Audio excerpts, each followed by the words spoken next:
Hi guys, welcome back to Hope is Alive channel. Hope is alive, hope has a name, hope's name is still and will always be Jesus. Today, I'm not laughing to ridicule, I'm laughing because I saw something in scripture that I hadn't really ever seen before. And I've called this video, How Do I Get Into the Prayer Meeting? And it comes from Acts 12, verse 12.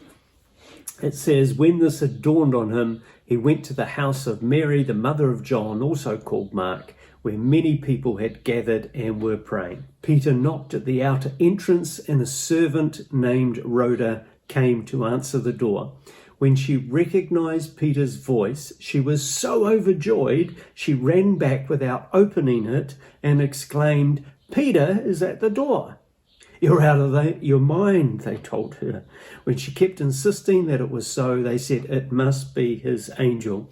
But Peter kept on knocking, and when they opened the door and saw him, they were astonished.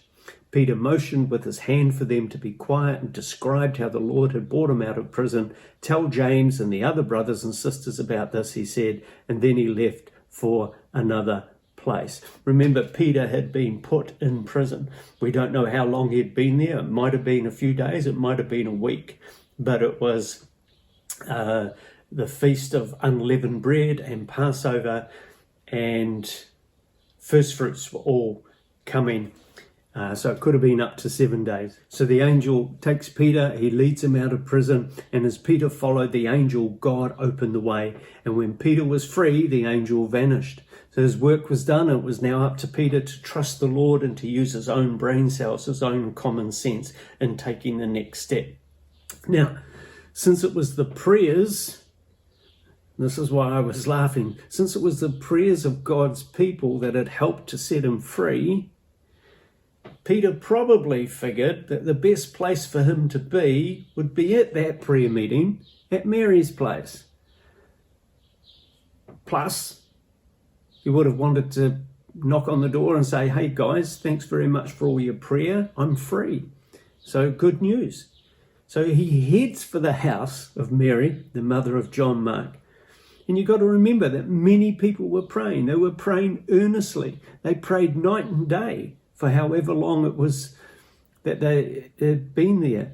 And their prayers were centered specifically on Peter's deliverance because he was going to stand trial. And then the scene that is described in Acts 12, it's almost Keystone Cops. It's almost like somebody's writing a comedy.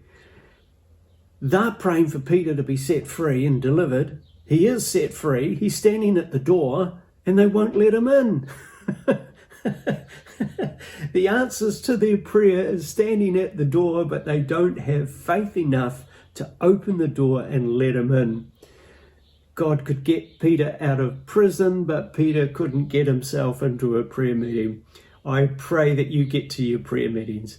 Keep knocking on the door. Keep encouraging one another. Bless. Hey, thanks very much for watching Hope is Alive channel. For more videos, you can click here or here. Don't forget to like, don't forget to subscribe, send it to your friends. Take care. You can choose now. Yeah, just anyway.